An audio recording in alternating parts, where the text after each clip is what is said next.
Today's topic we are going to discuss is about the independent India. In the independent Indian context, so India got independent in 1947. So the first initial period of 30 years we are going to take in this lesson. In these 30 years, how did Indians survive? What are the challenges that Indian government has faced? How was the democracy to reach its success? There were some times when they thought that the democracy is going to be a failure in India. The time of democracy to turn out has come up.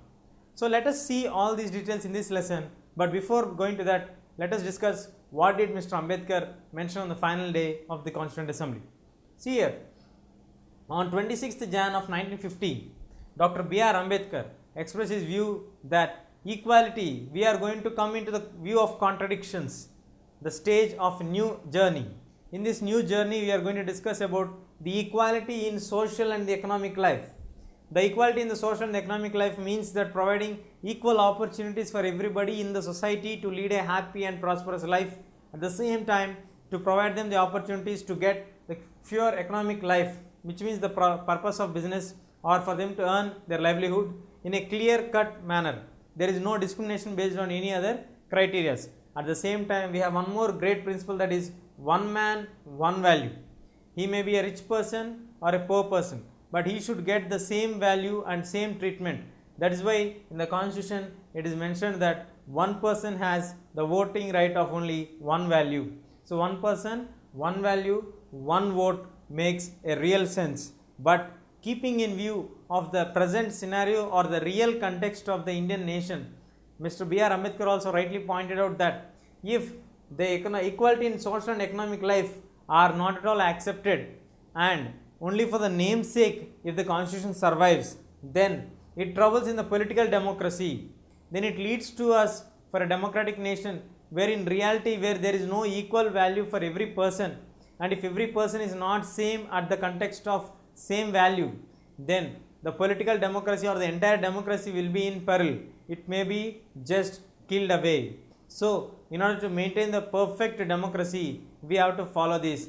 And if we run in the contradictions of the principles, then automatically the democracy will see its end. So Ambedkar wished all the best for the nation, wishing that we should not run in controversies or the contradictions and lead a happy, and democracy should survive for lifelong. This is the main purpose of Mr. B.R. Ambedkar mentioning his views on 26th Jan of 1950.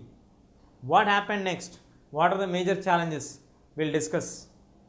Now, in the initial periods, the constitution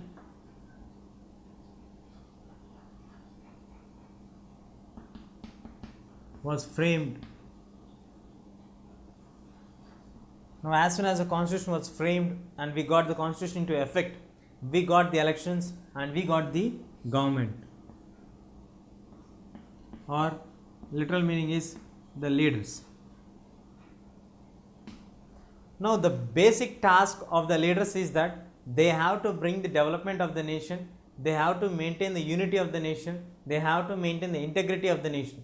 In order to maintain or develop the nation and to bring them united and integrated, we also have to remember that that should not come at the cost of the democracy. The democratic setup should also sustain properly. We have to develop the nation, at the same time simultaneously we have to maintain the diversified nation into a united context, and then we have to maintain the democratic setup in a successful manner. This was really a challenging task in front of the first initial leaders who got their chance to rule the nation or to guide the nation of the first democratic setup. After 200 period of British colonial domination, and we drafted the constitution, which is of elaborately discussed of each and every right and everything, powers and everything.